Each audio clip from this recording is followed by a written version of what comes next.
This isn't just a story I'm telling you. It's a piece of my life I've never spoken about publicly. It's the kind of thing you lock away, because the truth of it is sharper and colder than any fiction I could ever write. The heavy, leather-bound menu felt like a tombstone in my hands at that table at Balthazar in Soho. I was surrounded by the 5 people I trusted most in the world, the clinking of their champagne flutes a prelude to what I thought was my celebration. But as I finally announced I was quitting my 6-figure job at the law firm to write my novel, my boyfriend, Julian, simply smiled, raised his glass, and said, "To Ellie's little hobby," and the entire table erupted in laughter. Not supportive chuckles. It was the cruel, sharp laughter of dismissal. If you genuinely enjoy our stories, please subscribe to the channel, tell us where you're from, and what time it is right now. It's always fascinating to know how far our story flows. The 6 years leading up to that moment had been a blur of billable hours and bone-deep exhaustion. I was a corporate litigator at Skadden, ARPs in New York City, a world of polished marble floors, hushed conference rooms overlooking Times Square, and the relentless hum of ambition. I was good at it. I was sharp, ruthless in depositions, and could draft a motion to dismiss in my sleep. But it was a gilded cage, and the bars were closing in. Every night, I'd come home to the Greenwich Village apartment I shared with Julian, my soul feeling like it had been scraped raw with a whetstone. My only escape was the story I was building in stolen moments, on the subway, during lunch breaks, and deep into the night when the city finally grew quiet. It was a sprawling fantasy novel, a world I had been crafting since I was a teenager. It was the most real part of me. Julian was a freelance graphic designer, effortlessly cool, and perpetually on the verge of his big break. He had a magnetic charm that made you feel like you were the only person in the world when he focused on you. He'd listen to me talk about my characters for hours, his brow furrowed with performative concentration. "It's brilliant, Elle," he'd say, kissing my forehead. "Truly. You're a star just waiting to be discovered." He was my biggest cheerleader, my confidant, the one who was supposed to believe in me when I couldn't believe in myself. He was the one who encouraged me to save aggressively for 2 years, to build a nest egg, so I could finally take the leap.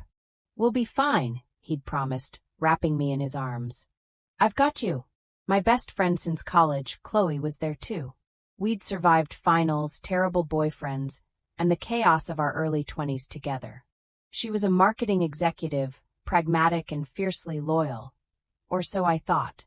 She knew my dreams better than anyone. My parents, practical to a fault, were on a video call from their home in suburban Ohio, their faces pixelated on my phone screen, which I'd propped up against the salt shaker. And then there was Alastair Finch, my boss, the senior partner I'd invited out of a misguided sense of professional courtesy. He was a pinstriped predator, a man who saw associates not as people but as assets to be depreciated. I had orchestrated this dinner as a celebration of my own liberation. I'd just handed in my resignation that afternoon, walking away from a life that was suffocating me. I felt terrified but exhilarated, like I was standing at the edge of a cliff, about to fly. I imagined cheers, hugs, maybe a few well-intentioned warnings about the risks, but ultimately support. I never imagined derision. Julian's toast hung in the air, the words "little hobby" twisting like a knife in my gut. Chloe snorted into her champagne, a sharp, ugly sound. She caught my eye and quickly tried to hide it behind a cough, but the damage was done. My father's voice crackled through the phone's tiny speaker. "Eleanor, is this some kind of joke? You're throwing away a partnership track for stories." My mother just looked pale, her disappointment a tangible presence even through the screen. Alastair Finch leaned back in his chair, a smug, reptilian smile spreading across his face. "Vance," he said, his voice dripping with condescension. "I always knew you lacked the killer instinct. The arts are a fine refuge for those who can't handle the pressure of the real world." The laughter that followed was a physical blow. It wasn't just a dismissal of my dream. It was a public execution of my worth. They were laughing at my vulnerability, at the very core of who I was. I looked at Julian, my heart screaming for him to defend me, to say something, to wipe that condescending smirk off Finch's face. But he just stood there, basking in the moment, the architect of my humiliation. He was holding court, making a joke of my soul. He put his arm around my shoulder, a gesture that was meant to look supportive to any onlookers, but felt like a shackle. "Don't worry, everyone," he said with a theatrical sigh. "When the money runs out and the rejection letters pile up, I'm sure Skadden will take her back. We all need a dose of reality eventually."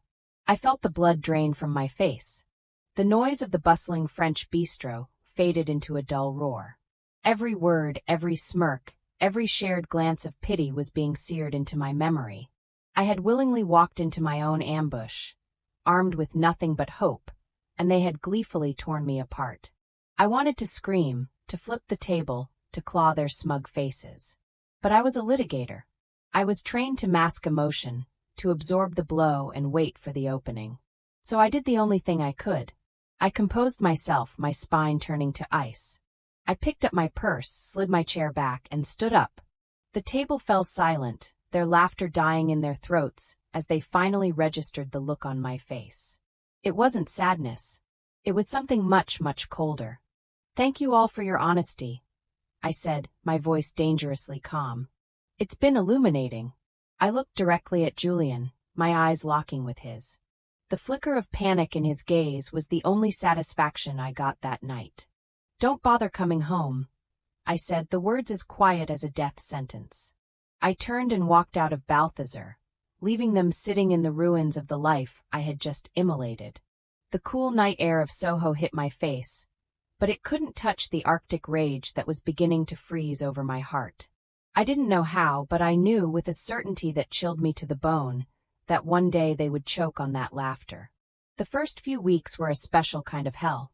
I'd crashed on an old college friend's couch in a tiny walk-up in Astoria, Queens, a world away from the curated perfection of my Greenwich Village life. Julian had blown up my phone with a series of texts that cycled through feigned confusion, wounded indignation, and finally, gaslighting anger. "You're being hysterical, Ellie. It was a joke. You're throwing away everything we built over a few misunderstood comments. Fine, run away. You'll come crawling back when you realize what a mistake you've made." I read each one with a detached coldness, and then blocked his number. I blocked Chloe too after her single pathetic text. "Hey, you okay? Last night was weird." Weird. That's what she called the public vivisection of my spirit. My days fell into a bleak routine. I'd wake up on the lumpy couch, the sounds of the end train rattling the window pane, and feel the weight of my decision crushing me. The savings I'd so proudly amassed now seemed pitifully small against the backdrop of New York City's insatiable appetite for cash. The laughter from that dinner echoed in my head, a constant, looping soundtrack of my failure. They had planted a seed of doubt that was now growing like a toxic weed, its tendrils choking the life out of my confidence. What if they were right? What if I had thrown away a brilliant career for a childish fantasy? I'd sit in front of my laptop, the screen a blinding white, my characters and worlds suddenly feeling foolish and insignificant. The words wouldn't come. The magic was gone, replaced by the hollow echo of Alistair Finch's voice. A fine refuge for those who can't handle the pressure. The world I had left behind seemed to be thriving without me. One evening, scrolling mindlessly through Instagram, I saw it. A photo Chloe had posted. It was a group shot from a gallery opening in Chelsea. There they were, Chloe arm in arm with a smiling Julian. Several other friends from our circle were there, all of them laughing, raising glasses, moving on as if I had never existed. The caption read, "Good vibes with the best people." The comments were a sea of heart emojis and exclamation points. It was a clear public statement. They had chosen a side, and it wasn't mine. I wasn't just an outcast, I was a non-entity. The betrayal was so profound it left me breathless. This wasn't a misunderstanding. This was a coup. That's when the first crack appeared in my grief. Beneath the pain, a slow, cold anger began to burn. I started noticing things, small details from the past that my love and trust had blinded me to. I remembered how Julian's encouragement always had a faint, almost imperceptible edge to it. He'd read my chapters and offer praise that, in hindsight, felt generic and hollow. "This is great, babe," he'd say, but his eyes would be distant. His suggestions were always minor, cosmetic changes, never anything that engaged with the deeper themes or plot mechanics. It was the kind of feedback you give when you haven't really been paying attention. I recalled the times he'd accidentally unplugged the router while I was in the middle of a late-night writing session, or the way he'd always plan a spontaneous and unmissable social event on the one day a week I had set aside for dedicated writing. At the time, I'd seen it as carelessness or a craving for my attention. Now I saw a pattern of subtle, insidious sabotage. He didn't want me to fail loudly. He wanted me to quietly fizzle out, to give up on my own so he could be the one to comfort me and say, "I told you so." The true discovery, the one that turned my cold anger into a white-hot, diamond-hard resolve, happened a month after the dinner. I needed a specific legal document from my personal files for a tax matter, a document I knew was stored on a shared cloud drive Julian and I had used for our household finances. I hadn't accessed it since I'd left, but I still had the password. I logged in, my stomach churning at the digital intimacy of it all, and navigated to the folder labeled Personal Docs. And there it was, a subfolder I had never seen before. It was titled simply Project. My heart hammered against my ribs. I clicked on it. Inside were dozens of files. Word documents, image files, spreadsheets. The first document I opened was a detailed outline. As I read, a wave of nausea and chilling recognition washed over me. It was the plot of my book. Not just the general idea, but my specific plot. My character arcs, my world building, my twists, all laid out in cold analytical detail. He had mapped out my entire universe. But it was worse than that. There were other files. He had taken my protagonist, a complex and morally gray female warrior named Lyra, and created a series of character sketches for a male version. He'd renamed her Lishan. He had systematically stripped away the nuance, the feminine rage, the intricate backstory I had spent years developing, and replaced it with a generic, muscle-bound hero. He was trying to sand down the edges of my creation to make it more marketable, more his. My hands were shaking as I clicked through the rest of the files. There were emails. Emails between Julian and a literary agent I'd never heard of, a man named Silas Croft, his uncle. He had been pitching my story as his own. A gritty, high-fantasy epic from a bold new voice. One of his query letters read. He attached a sample chapter. I opened it, my blood turning to ice. It was my chapter. My words, my prose, my rhythm. He had changed a few adjectives, swapped a few names, but it was mine. He had stolen my soul and was trying to sell it under his own name. He wasn't just my biggest cheerleader. He was a vulture, waiting for me to pour my heart onto the page so he could pick the bones clean.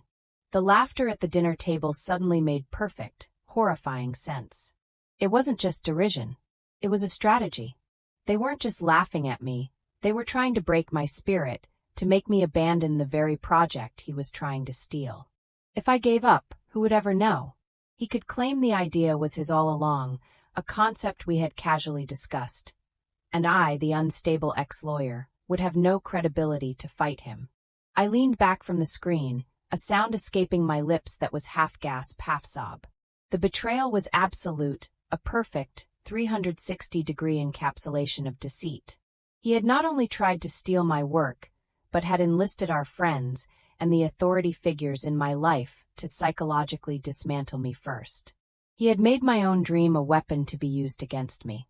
In that moment, sitting on that lumpy couch in Astoria with the roar of the train outside, the writer in me died, and the litigator was resurrected. The grief, the doubt, the fear, it all burned away, leaving behind a core of pure, unadulterated fury. He thought I was a fragile artist. He was about to find out I was a goddamn demolition expert. He wanted a war. I would give him a war. And I would burn his entire world to the ground. I started taking screenshots. I downloaded every file, every email, every shred of evidence, creating multiple backups on encrypted drives. The trap hadn't been set for me. It was his. And he had just handed me the blueprints. Julian Croft was a master of perception. To the outside world, he was the charming, struggling artist, the supportive boyfriend, the guy everyone wanted to grab a beer with.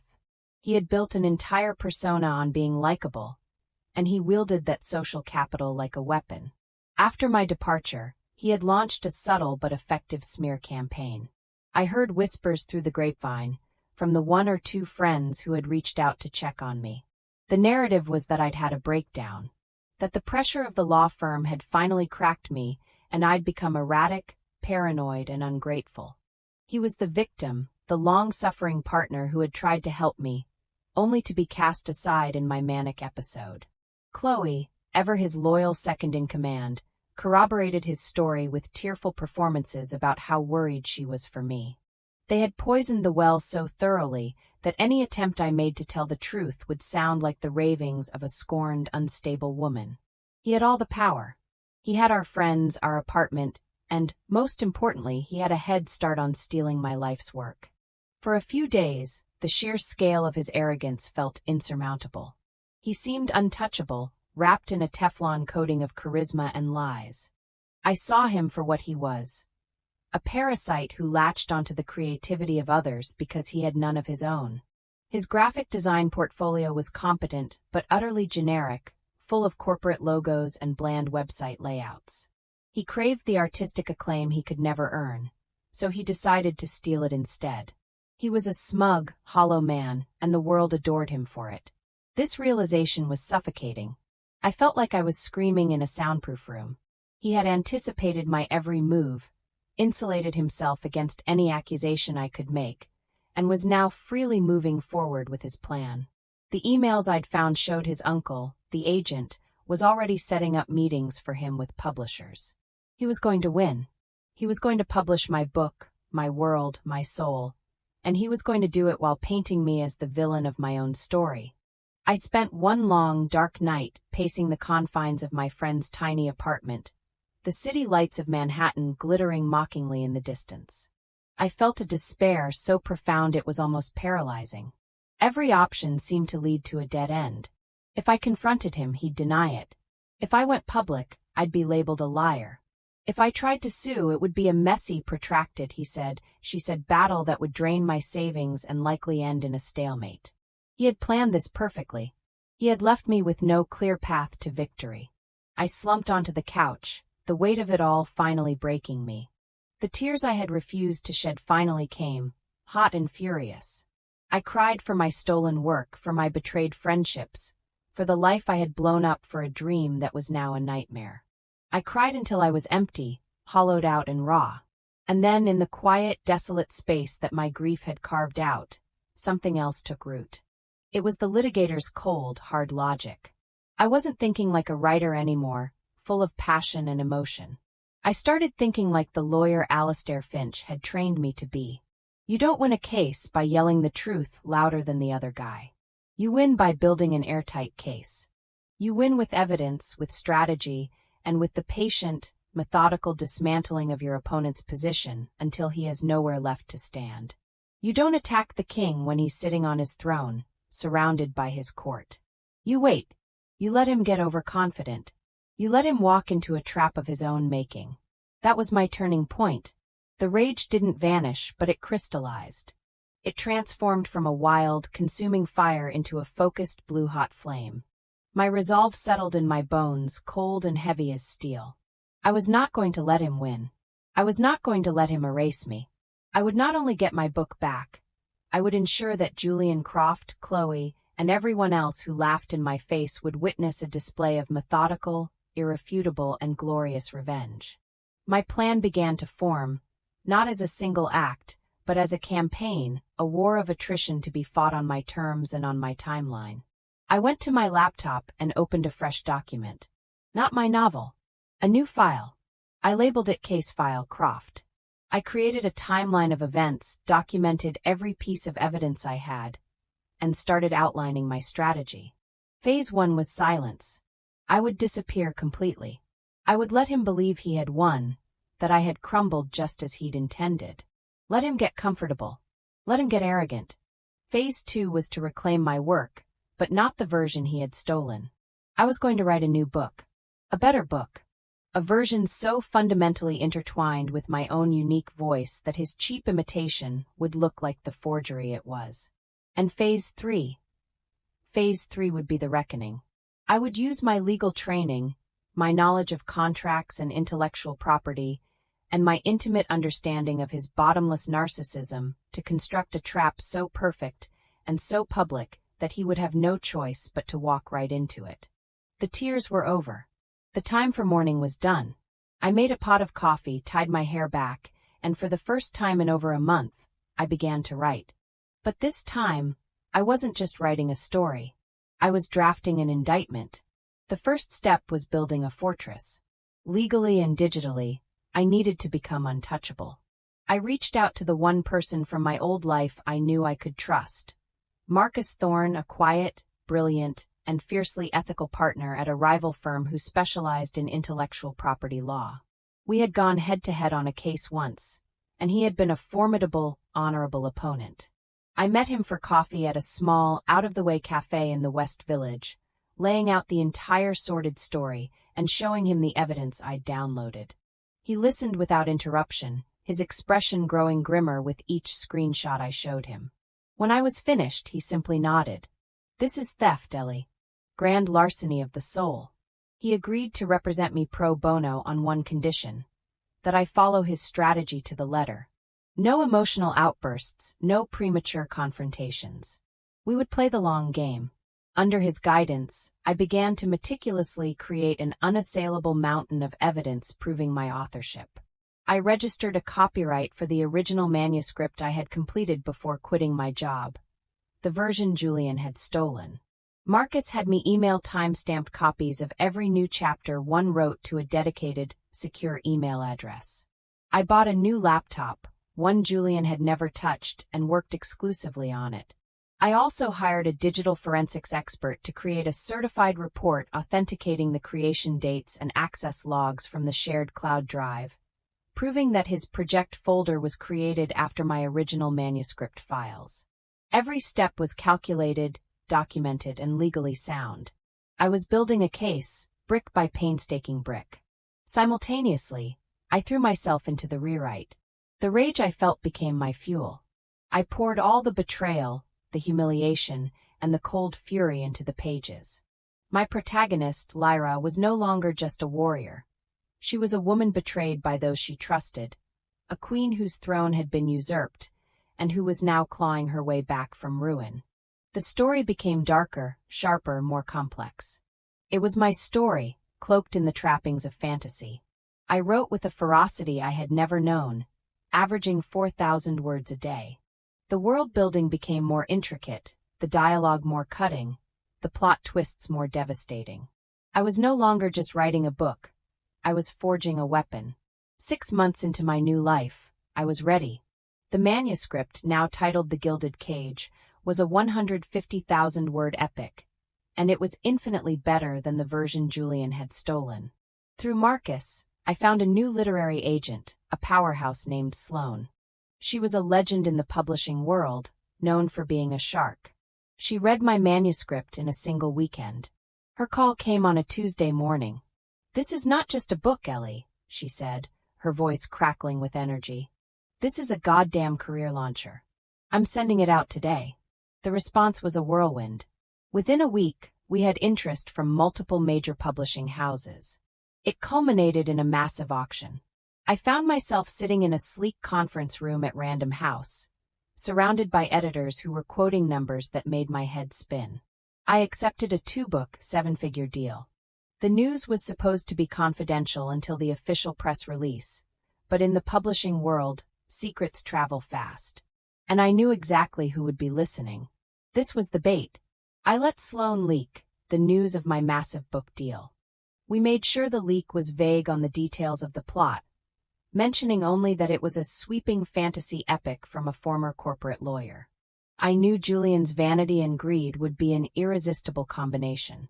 He would hear about the money, the prestige, and he would panic. He would feel his stolen opportunity slipping through his fingers. His uncle's small press connections would seem pathetic in the face of a Big Five auction. He would have to accelerate his timeline and make a public claim on the work before I cornered the market. He would have to overplay his hand. And he did. 2 weeks after the news of my deal broke, an article appeared on a popular literary blog. The headline was, "The Uncredited News, When Collaboration Turns to Betrayal." It was written by Julian Croft. In it, he spun a masterful tale of woe. He wrote about a fantasy world he had co-created with a former partner, a world born from our shared late-night conversations. He painted me as a talented but troubled individual who had taken his ideas and, after a bitter breakup, cut him out of a lucrative deal. He didn't name me, but he didn't have to. The details were specific enough that anyone in our circle would know exactly who he was talking about. He even included snippets of his early drafts, which were of course my early drafts. He was trying to muddy the waters, to create a public narrative of shared ownership that would force my publisher's hand and get him a cut. He was positioning himself as the wronged creator. When I saw the article, I didn't feel anger. I felt a cold, thrilling calm. He had walked right into the kill zone. Marcus immediately drafted a cease and desist letter, but we didn't send it. Not yet. That would be too simple. A public fight would be messy and feed his narrative.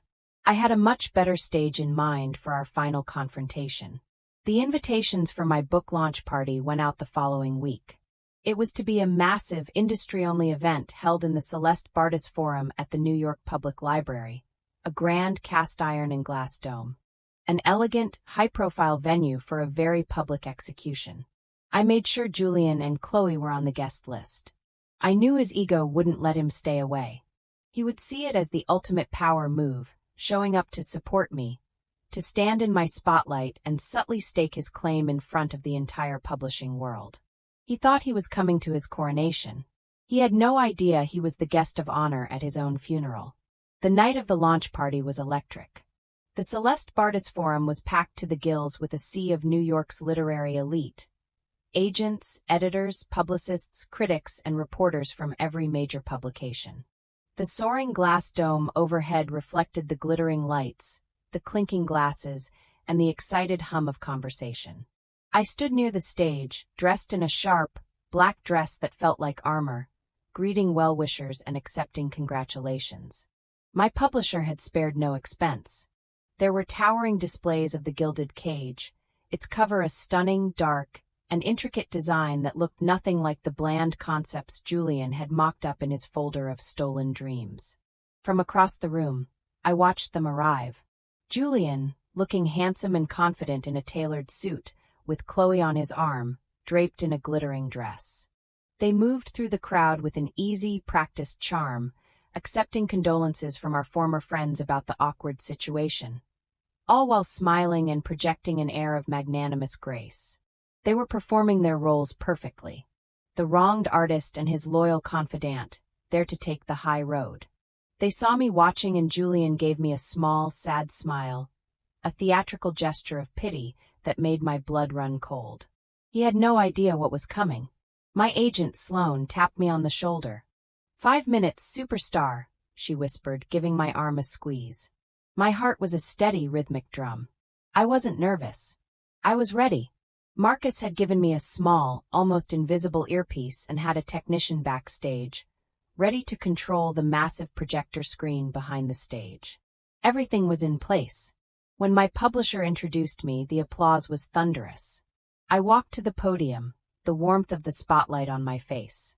I scanned the crowd, my eyes landing on Julian and Chloe, who had positioned themselves near the front.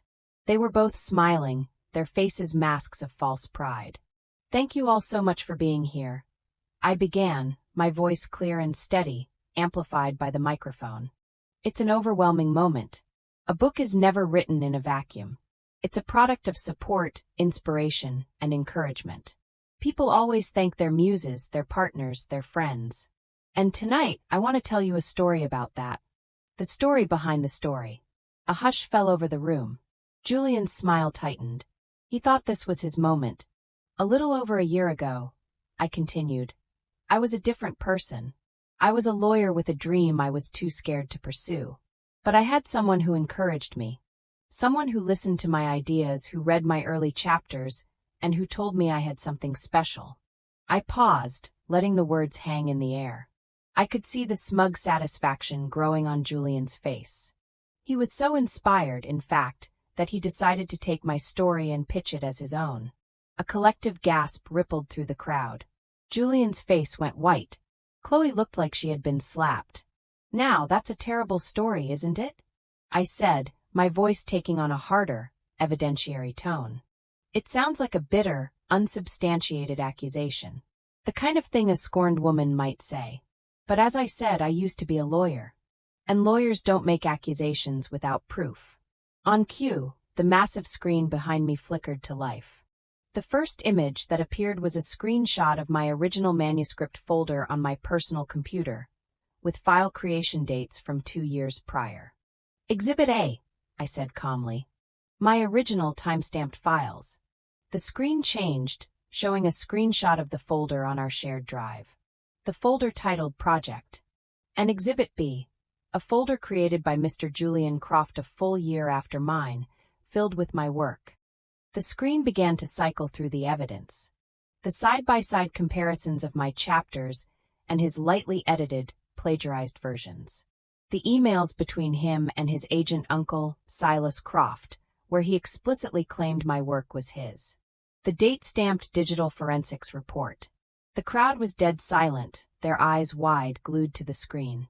I could hear camera shutters clicking from the press section. "Some of you may have seen an article recently," I went on, my voice cutting through the silence like a scalpel, "in which Mr. Croft claims to be my uncredited muse. He even published what he called his early writing. Let's take a closer look."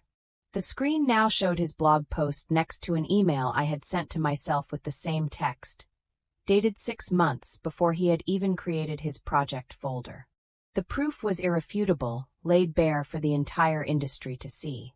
Julian stood frozen, his face a grotesque mask of horror and disbelief. Chloe was trying to shrink into the crowd, her face buried in her hands. "But the most damning evidence," I said, leaning into the microphone, "often comes from the person's own mouth." And then I played the audio file.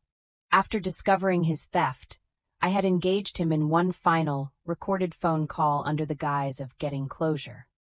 I'd asked him in a broken, pleading voice how he could do it. His voice, arrogant and condescending, filled the grand hall.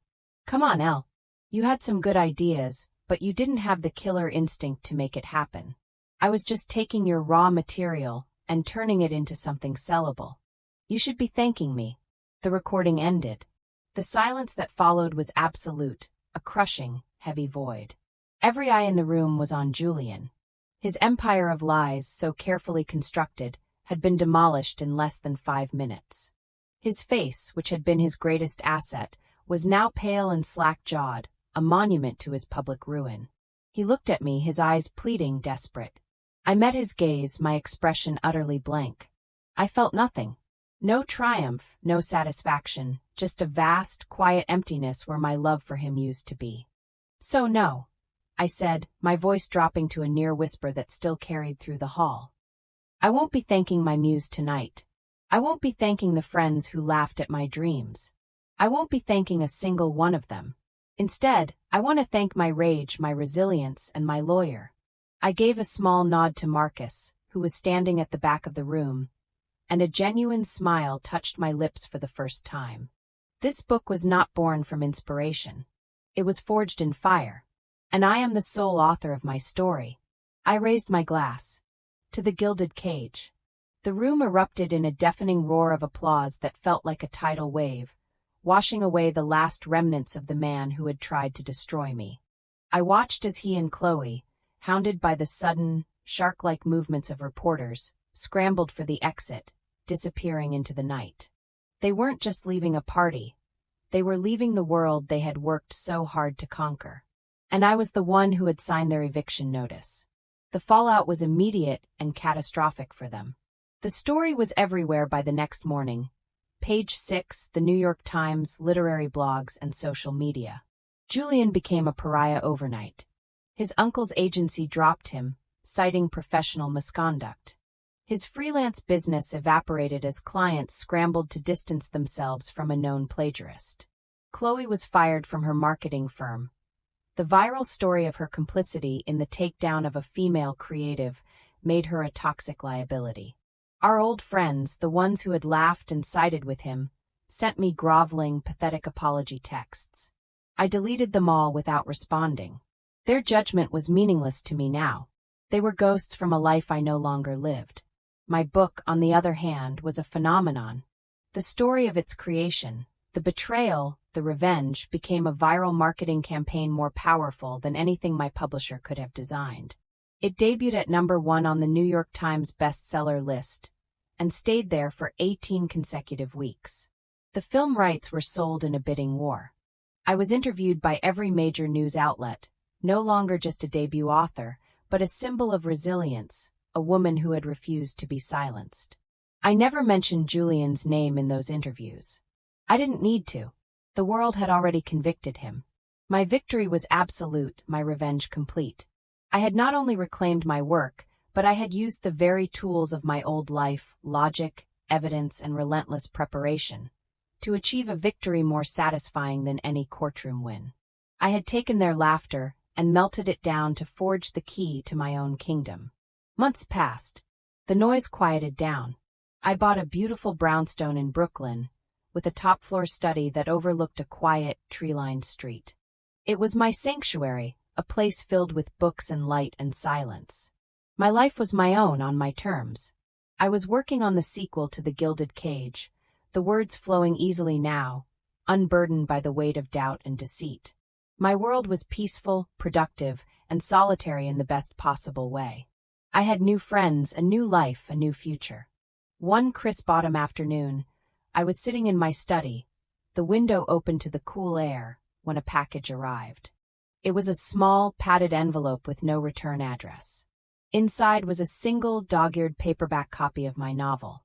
Scrawled across the cover in a shaky, desperate hand I instantly recognized were 2 words: "I'm sorry." I stared at it for a long moment, the book feeling alien in my hands. I thought of the man I once loved, the friends I once trusted, the life I once had. I thought of the laughter in that restaurant, the sound that had become the engine of my new life. I walked over to the fireplace, lit a match, and dropped the book into the grate.